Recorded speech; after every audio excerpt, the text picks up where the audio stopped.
So, what is the difference between a credit card and a debit card? One's your money, one's other people's money. Right, so a credit card is money from the bank. It's considered a short-term loan.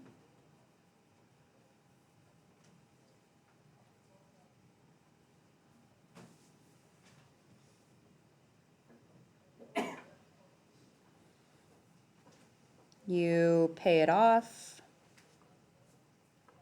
monthly, or at least you should.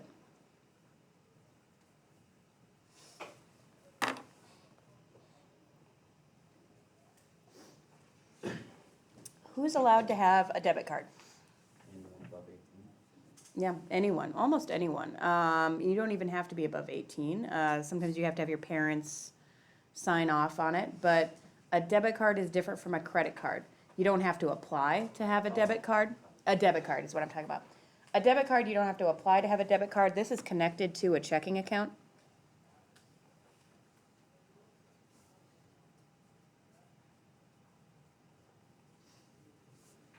This is your money.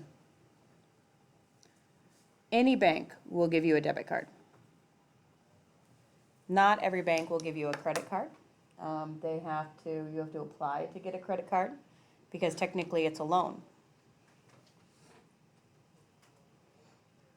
Should you have a credit card? Yes, you should. What are you looking at, Kieran? Okay. You're actually in the process of submitting it right now? Okay. All right. Should everybody have a credit card? Yes, because we live in a society, unless, of course, is anybody here like independently wealthy, like has $1 million in the bank account of your own name right now? Okay, yes, then you should have a credit card. So the reason why you have to have a credit card is because we live in a society where if you want to ever take out a loan, you have to build up something called your credit score. Do you guys know what a credit score is? Credit score is a number that reflects how good you are at paying off debts. So if you ever want to take out a loan to buy a truck or a rig or a car or a house, then you're going to need proof that you pay back your loans. And the easiest way to do that is with a credit card. So what should you spend off of your credit card? Groceries, pick something basic that you always do. Like when I was in college, what I did was I didn't have a car when I first went to college because I went to Madison, Wisconsin, one of those places where it just didn't make sense to have a car because then I'd have to pay for parking. Anyway, for the first 2 years, I didn't have one, but I'd always pay for groceries. Every time I did groceries, I'd always put it on my credit card, and then at the end of the month, I'd pay it off. And I just would keep raising my credit score that way. Once I got a car, then I would pay for gas and groceries always on my credit card and then always pay it off, which ended up with me having a nice credit score. So by the time I needed to actually take out a loan to buy a house, which wasn't until my mid-20s, I was able to because my credit score was high enough. So you do have to build up credit, but you don't want to be unreasonable with your credit card. You can't buy things that you can't afford. Otherwise, you're going to end up in credit card debt, and that sucks. A credit card statement is a paper or digital record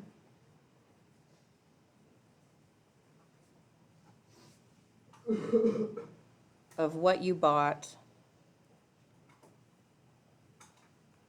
this month on your credit card.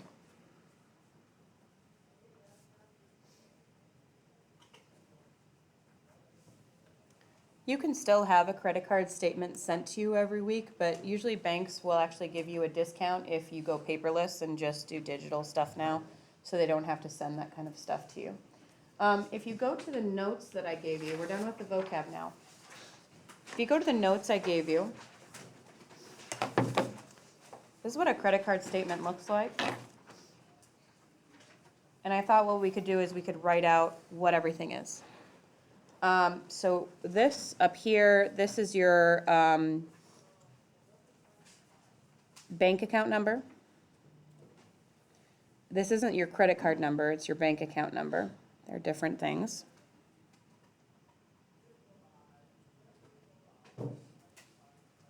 what is a closing date?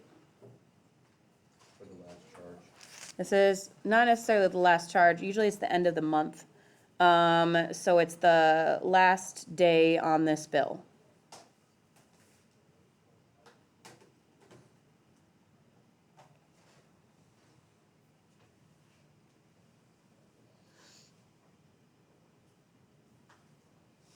This is usually 1 month of data.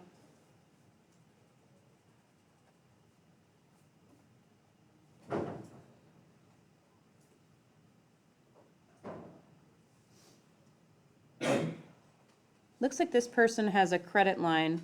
Look up to see where I'm pointing and then look back down.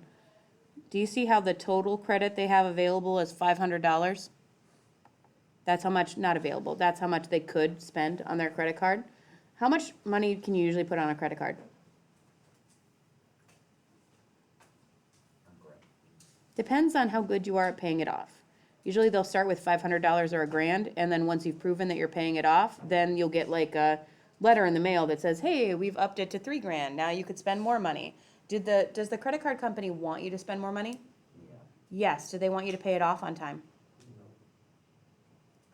In a way. Yes, they want you to pay it off on time because they want you to pay them back. But if you were late a few times, I mean, then they can charge you late fees, right? Which is outrageous interest. So they would prefer somebody who doesn't never pay, but if you paid late every time, okay, that would be great because they are a business. These are, this number that's available, that's how much money you could still spend.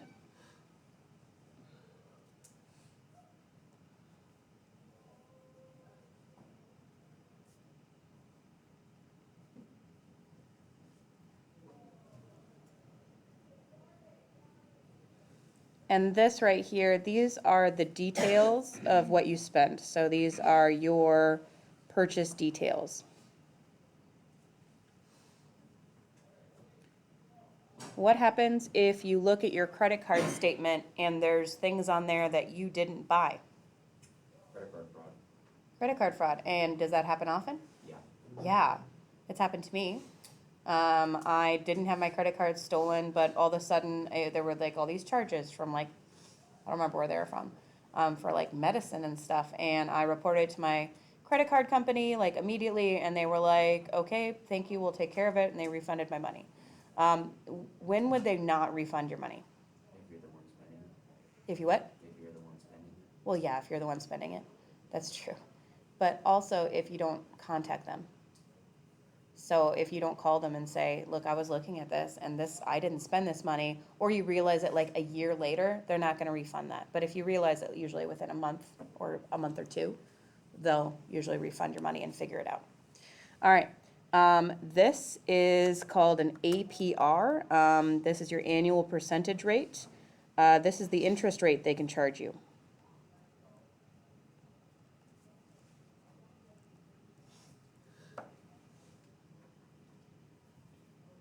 $19.8%. That's horrible.